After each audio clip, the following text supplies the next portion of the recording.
Hello toppers, welcome back to family. Class 12 semester 3 ইতিমধ্যে ইতিহাসের 6 নম্বর পর্যন্ত ক্লাস আমরা কমপ্লিট করেছি। আজ আমরা ক্লাস 7 নিয়ে আলোচনা করব। ইতিমধ্যে যারা আগের ভিডিওগুলো দেখোনি অবশ্যই ভিডিওগুলো দেখে নেবে। দেখো, আমি তোমাদের একটা কনসেপ্ট অনুযায়ী প্রত্যেকটা ক্লাস করাচ্ছি। সেই কনসেপ্টটা কি ছিল? দেখো, আমি তোমাদের কি বলেছিলাম যে চলো আমরা একটা কনসেপ্ট মুখস্থ করব। ছিল সেটা কি? আই আই কে মা। কাকে? ইবনকে, মানে ইবন বতুতাকে। ও রাজ্জাককে।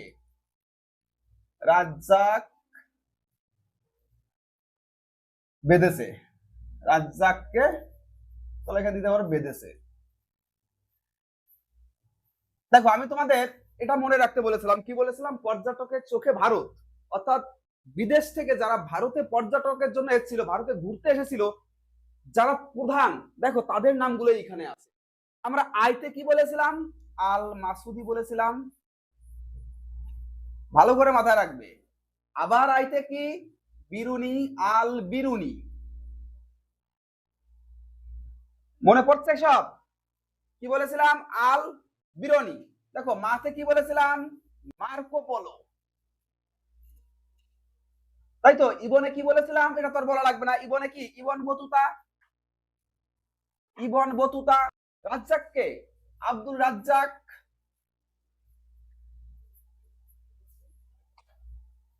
এবং বেদেশে থেকে বার্নিয়ে। বার্নিয়ে। তাহলে এরাই তো প্রধান ছিল যারা বিদেশ থেকে ভারতে পর্যটকের জন্য এসেছিল, পর্যটনের জন্য এসেছিল, ঘুরতে এসেছিল। তাহলে দেখো, তুমি আবার দেখো, আমরা আল মাসুদি কমপ্লিট করেছি, আল বিরুনি কমপ্লিট করেছি, মার্কো পোলো কমপ্লিট করেছি, ইবন বতুতা কমপ্লিট, রাজ্জাকও গত ভিডিওতে কমপ্লিট। আজ আমরা আলোচনা করবো কাকে নিয়ে? বার্নিয়েকে নিয়ে। আর আমি এখানে কি বলেছিলাম? আল মাসুদি কোন সময় এসেছিল? 10ম শতকে। বিরুনি কত সালে এসেছিল? একাদশে এসেছিল। আমরা কি বলেছিলাম? তুমি ভারতে পড়ো, ভারতে প্রধান কোন পর্যটক আসেনি। মার্কো পোলো কত ছিল? 13দশ। ইবন বতুতা কত ছিল? 14দশ। রাজ্জাক কত ছিল? 15দশ। আর বার্নিয়ে কত ছিল? 17দশ। 1600 কেউ নেই, 17দশ।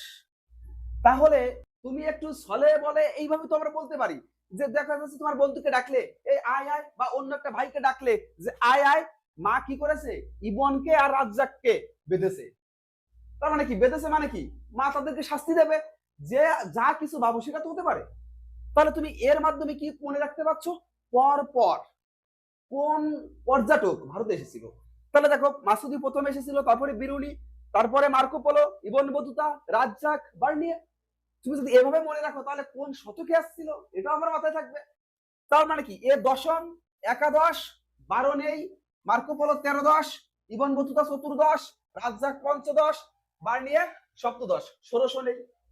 তাহলে আমার যদি পরীক্ষায় এমসিকিউ আসে বার্নিয়া কোন শতকে ভারতে এসেছিল, আমরা সবাই জানি এই ছন্দের জন্য লাস্টের দিকে এসেছিল। আর আমাদের শুরু হয়েছিল কততে? দশমে, শেষ কততে? সপ্তদশ। পরীক্ষা যদি আমাদের একাদশ এবং 14দশ বা 13দশ থাকে, আমি তো অলরেডি একটা বা দুটো অপশন এলিমিনেট করতে পারবো। তাহলে সেক্ষেত্রে আমার কাছে অ্যান্সারটা দেওয়া অনেক সুবিধা হবে। চলো দেখা যাক, আজ আমরা আলোচনা করব কাকে নিয়ে? ফেরাসুয়া বার্নিয়েকে নিয়ে। চলো, ভারতে সে কখন এসেছিল, কোন রাজার দরবারে এসেছিল, সে ভারতের কোন কোন বিষয়টা তার যে গ্রন্থ আছে সেই গ্রন্থে লিখেছে। চলো একবার দেখে নি। চোখ বুলে নাও, তুমিও অ্যান্সার করতে হবে কিন্তু এটা মাথায় রেখো। চলো দেখি ফিরাসুয়া বার্নিয়ে। দেখো, ফিরাসুয়া বার্নিয়ে ছিলেন একজন ফরাসি চিকিৎসক। ভালো করে মাথায় রাখবে, প্রত্যেকটা জায়গায় থেকে আমাদের পরীক্ষা প্রশ্ন আসতে পারে। আগের ভিডিও যারা তোমরা দেখেছো তাদের কাছে কিন্তু বুঝতে আরো বেশি সহজ হচ্ছে এই ব্যাপারগুলো। যে যারাই এসেছিল তারা কি করেছে? ভারতের বিভিন্ন জায়গায় কি করেছে? পর্যটক ঘুরেছে। তারা তাদের চোখে ভারতবর্ষকে তখন যেভাবে দেখেছে সেইটা তার গ্রন্থে লিখেছে। এবং ভারত সম্পর্কে তৎকালীন সময়ের একটা ছবি তারা, চিত্র তারা তাদের বইয়ের মাধ্যমে ফুটিয়ে তুলেছে। তিনি চিকিৎসক ছিলেন, ভ্রমণকারী ছিলেন, এবং কি ছিলেন? লেখক ছিলেন। তিনি মুঘল যুগে ভারতে এসে, তার মানে কোন যুগে? এটা ভেরি ভেরি ইম্পর্টেন্ট, আমরা অনেক কিছু জানতে পারবো এই মুঘল সম্পর্কে। তিনি মুঘল সম্রাট ঔরঙ্গজেবের সময় ভারতে এসেছিলেন। মুঘল সম্রাট রাজত্ব সম্পর্কে তিনি তার গ্রন্থে আলোচনা করেছে। দেখো, তিনি ভারতে প্রায় কত বছর ছিলেন? 12 বছর। তাহলে এটাও আমাদের মাথায় রাখতে হবে যে ভারতে তিনি কত বছর ছিলেন? 12 বছর তিনি ভারতে ছিলেন। চলো দেখো অশোক এবং তৎকালীন ভারতের সমাজ, অর্থনীতি ও রাজনীতি সম্পর্কে গুরুত্বপূর্ণ তথ্য তিনি লিখে গেছেন। তাহলে আমরা এখানে দেখবো তিনি কোন কোন বিষয়, সমাজ, অর্থনীতি, রাজনীতি, এই সমস্ত বিষয় তিনি কি করেছেন তার গ্রন্থে ফুটিয়ে তুলেছেন। চলো দেখা যাক সংক্ষিপ্ত তথ্য। জন্ম 1620। কি বলেছি, কোন কোন দশকে ছিল? সপ্তদশ। তার মানে কি তার আগে, তার মানে কত সালে আছে? 1620। কোথায়?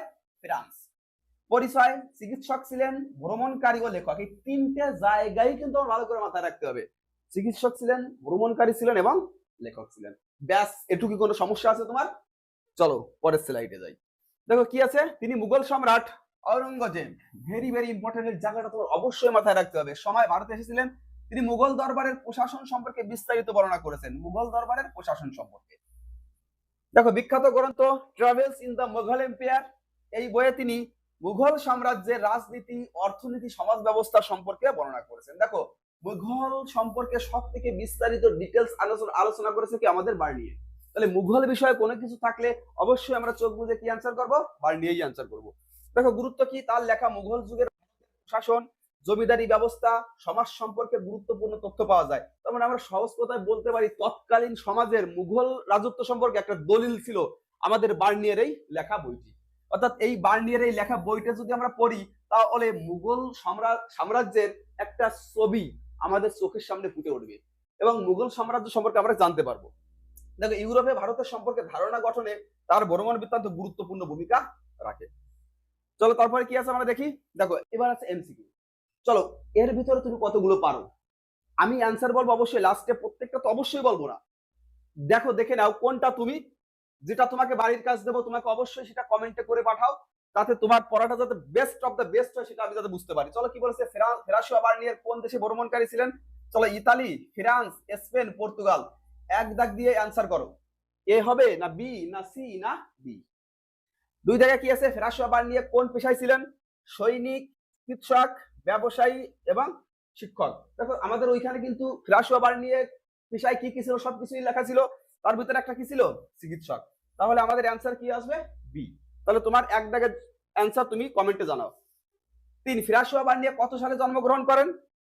দেখো আমরা কত সালে জন্মগ্রহণ করে এটা তো পড়েছি, কিন্তু দেখো আমরা যদি জানি তিনি সপ্তদশ শতকে জন্মগ্রহণ করেন তাহলে কিন্তু আলটিমেট আমরা এটা এলিমিনেট করতে পারি, এটা বাদ দিতে পারি। কেননা 1700 মানে কি অষ্টদশের সময় চলে গেল। তার মানে কি এই তিনটে থেকে একটা উত্তর, তো উত্তরটা কি ছিল?